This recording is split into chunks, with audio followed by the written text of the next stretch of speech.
Congratulations, Tribhuvan, on your UK visa grant. Thank you, Benchmark Global. मलाई यस्तो opportunity दिनुभएकोमा र मैले मेरा केही कुराहरू सेयर गर्दैछु जुन म यहाँसम्म कसरी आइपुगेँ र मलाई यहाँ आउन कसरी सजिलो भयो सहज भयो। पहिलो कुरा मैले यहाँ आउँनुभन्दा पहिला मैले अरू ठाउँ नै बुझेको थिएँ। म त्यो कुनै पनि एउटा सुविधाहरू राम्रो त्यो कोअर्डिनेटहरू नपाएर एउटा फेसबुक थ्रुबाट म यहाँ आएको थिएँ र यहाँ पहिलो सुरुमा बुझ्दाखेरि मनिषा म्यामले मलाई राम्रोसँग एउटा गर्नुभयो, गाइड गर्नुभयो, यसरी गर्नुपर्छ उसरी गर्नुपर्छ भनेर भन्नुभयो। त्यसपछि मैले म म्यामको कुरा सबै काउन्सिलिङ लिएर एकचोटि म फ्यामिलीसँग कोअर्डिनेट गरेँ। फ्यामिलीसँग कोअर्डिनेट गरिसकेपछि फेरि फर्दर प्रोसेसमा फेरि फर्केर हेर्ने आएँ।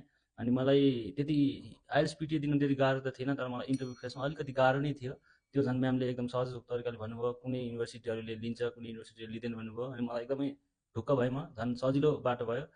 अनि त्यसपछि फर्दर प्रोसेस हामीले अगाडि बढ्यौँ र गर्दाखेरि मेरो डकुमेन्टहरू सबै म्यामले लिनुभयो। कुरा प्रोसेस भयो, फीहरूको बारेमा हरेक कुराहरू म्यामले मलाई ब्याङ्कमा जानुपर्ने कसरी, के गर्नुपर्ने कसरी, हरेक कुराहरू म्यामले मलाई टिच गर्नुभयो। मलाई एकदम सहज रूपमा भयो अरू भन्दा नि।